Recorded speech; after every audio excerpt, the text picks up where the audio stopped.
What's up, Meta Nerds? This video is all about the planet Corellia, the homeworld of Han Solo, and Wedge Antilles.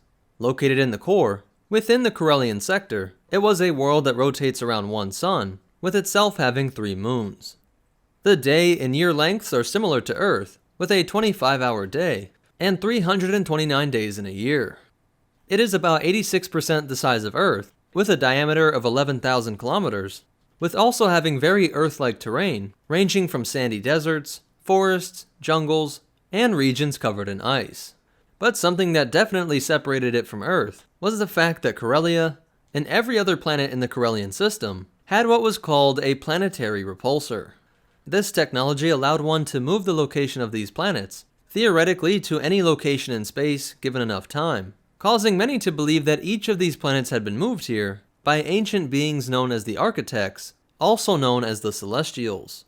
Corellia was the first planet from their system star, and was at the intersection of the Corellian Run and the Corellian Trade Spine, 2 of the most important hyperlanes in the galaxy, making this planet a vital hub for commerce and galactic administrations.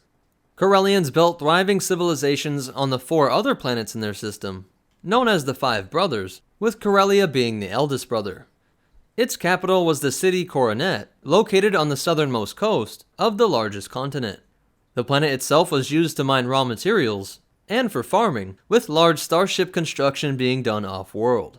Famed Corellian Engineering Corporation was located up in orbit, though some warships were sent down to the planet as a sort of backup plan, just in case the orbital defense forces were ever wiped out. This planet gave rise to 3 different forms of sentient life: the Droll, Solonian, and of course humans, along with other creatures like the Hambaba, Paralope, and Slicehound, along with a wide variety of sea life. There was enough landmass left undisturbed, a benefit of colonizing those other planets, which made for a good balance of massively dense cities and pure natural environments to help minimize the negative effects of industrialization. The worldwide police force was Corsac, and their government was a monarch from before 25,000 BBY, up until 312 BBY, where they instituted a constitutional monarchy, similar to the United Kingdom on Earth. Later, in 150 BBY, they switched over to a corporate diktat, a strange form of government that was like a military coup, with aims at a corporatocracy, in which powerful business leaders run the government. And later this was replaced in 12 ABY, with a democratic government under the rule of the New Republic. Since this planet was at important galactic crossroads, it attracted a lot of trade, making it a beacon for smugglers and pirates. This resulted in a sort of arms race that made Corellian ships some of the best in the galaxy, and the smugglers some of the most resourceful and elusive. Its planetary history goes back as far as the Centerpoint Station, which many people believe brought the Corellian system into orbit, and then Corellia became a slave planet to the Rakatan Empire. Once the plague destroyed the Rakata, the Corellians were able to rise up and free themselves, and from then on, would never be ruled by any other force for the rest of galactic history. During the time of the Old Republic, they were only shortly occupied by the Sith Empire, and then during the Clone Wars, Corellian senators took advantage of an obscure clause in their terms of inclusion into the Republic, allowing them to withdraw from the body, upon which they just upped the defenses of the Corellian system, denying access to the Grand Army of the Republic and the CIS. Even under Palpatine's empire, the Diktat was able to negotiate a deal securing Corellia's autonomy as long as they paid a yearly tax to the Emperor. Once this Diktat died, however, Palpatine tried to get around this by putting governors and moffs in place that unsettled a lot of the leading Corellians and caused them to look for means to support a rebellion. As these new Imperial supporting leaders started to actually recruit Corellians into the Imperial military, many feared that their autonomy would soon come to an end. Long-standing rivals, the Corellian smugglers, pirates, and criminals all teamed up with legitimate businesses in order to make shipments disappear, denying the Empire resources while helping to feed the rebellion. A year after the Battle of Yavin, the Massassi base was destroyed, and for some time a new base was hidden on Corellia, but in that same year, the Empire nationalized many Corellian manufacturing companies.